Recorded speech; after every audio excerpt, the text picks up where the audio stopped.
What's up? Welcome into your Daily Buckeye Blitz for Friday, July 21st, 2023. Let's kick off the weekend, right? Hopefully you're kicking off your weekend a little early, depending on when you're watching this, but we appreciate everybody being here. Thank you for subscribing. I'm sure you did. Maybe go double check. I don't know. Pause, double check, hit that subscribe button. Appreciate it. All right.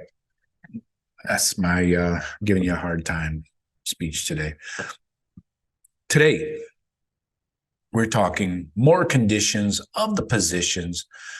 We're talking the DNs. We're flipping it over to the defense. We covered the entire offense, group by group, the last couple of weeks. Now we're talking DNs, the edge rushers. All right, so let's get into it. We got JT Tuimoloau. He has 2 years remaining.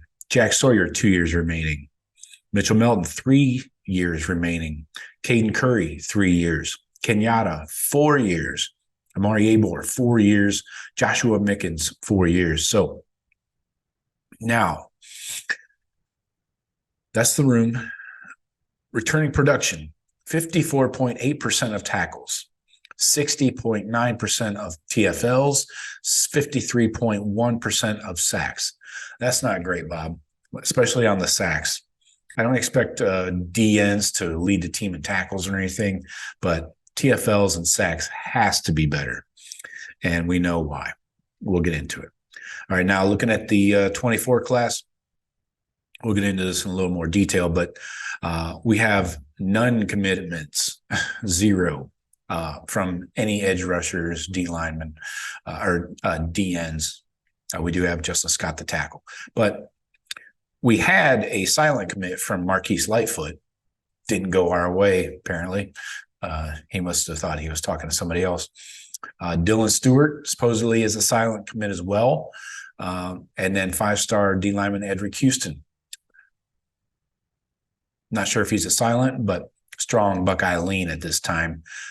Let's see if things play out that way and everybody does what they say they're going to do.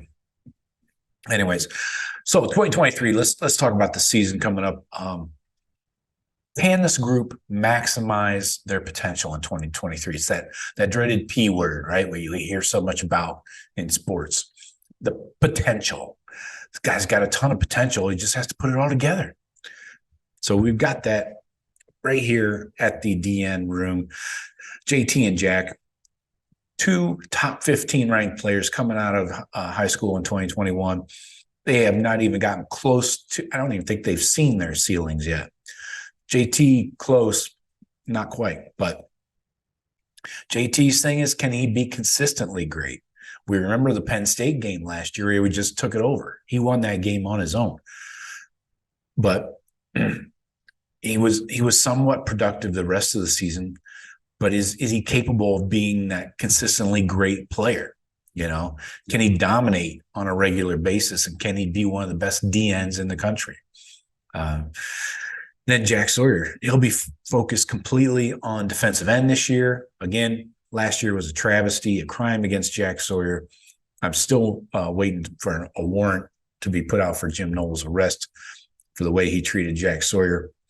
Jack's a DN now, thank God. Will he be more productive?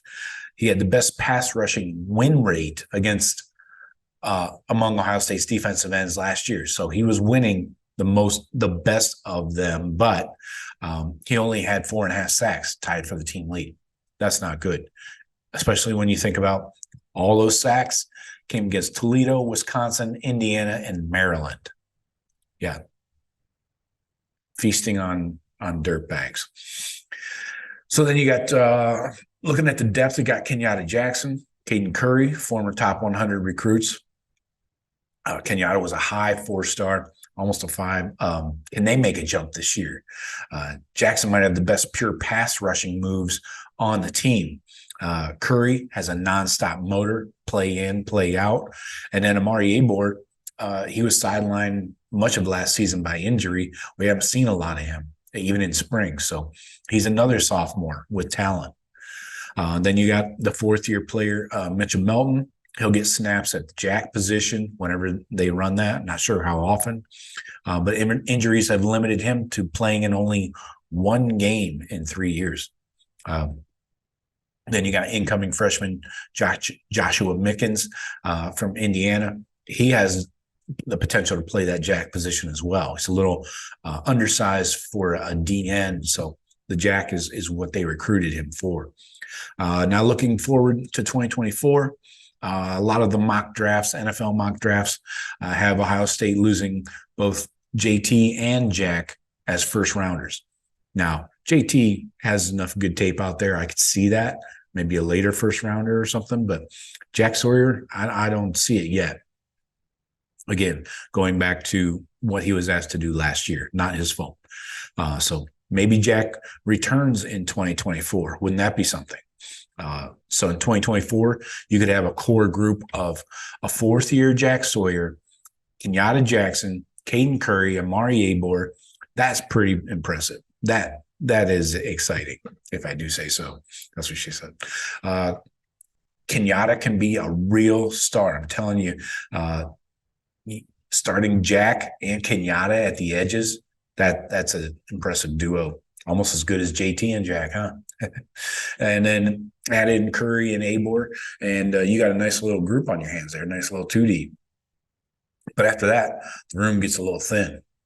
And especially if Jack Sawyer jumps to the league after 2023, the room gets really thin with quality. Then you got Jackson, Curry, and Abor. They'll all be draft eligible after 2024.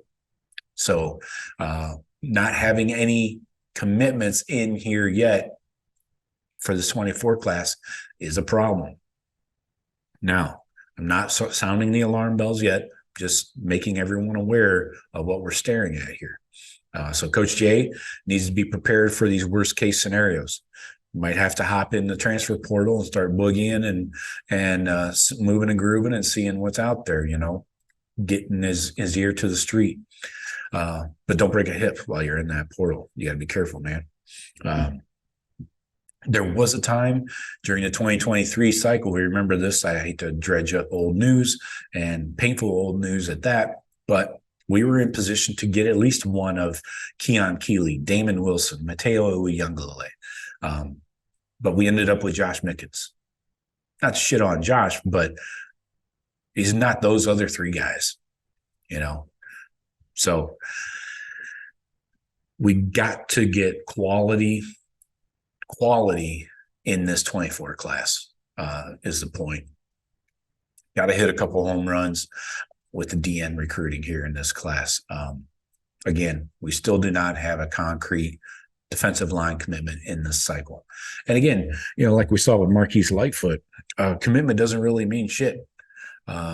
Silent or otherwise, you got to keep keep recruiting these kids, whether they commit to you or not. Like Larry Johnson said to Marquise Lightfoot, he said he's going to continue to recruit him, until he makes, signs his NLI. So we'll see what happens. On the bright side in this recruiting, we do have NIL in a better place than a year ago. So I do feel confident we're going to get Dylan Stewart, Edric Houston as 2 5-stars. Edric Houston will be interesting to see at his weight if he becomes like a strong side DN, or do they move him down the side to D tackle. I don't know if you got Justin Scott in this class, so I don't know if you need 2 D tackles in the same class of 5-star quality. We'll see, but we'll see what happens. But that's the condition of the position at defensive end. So talk to you later. Go Bucks.